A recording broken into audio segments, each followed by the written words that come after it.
Bonjour, je suis ici pour vous présenter les documents que j'ai utilisés à travers le projet d'intégration d'éthique.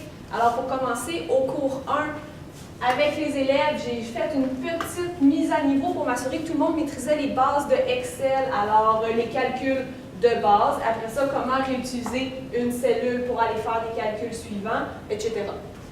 Après ça, j'avais créé une mise en situation, puis les élèves devaient utiliser cette mise en situation-là pour venir remplir le document suivant que je leur avais donné. Alors, c'est un budget avec les sous-catégories déjà écrites. Ils devaient réécrire les nombres aux bons endroits et aussi créer les calculs nécessaires pour aller trouver les sous-totaux et les totaux pour définir si le budget il était équilibré ou non.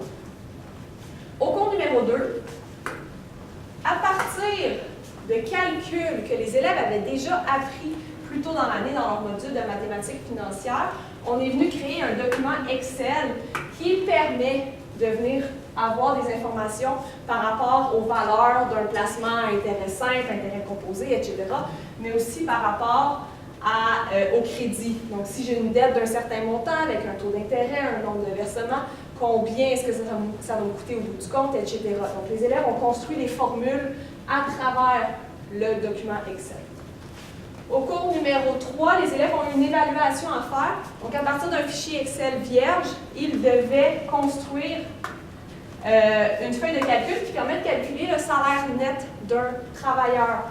Ils avaient droit à cette feuille-là qui décrit les prestations fiscales qui sont retenues au fédéral et au provincial, ainsi que toutes les autres déductions qu'on a sur notre talon de paie.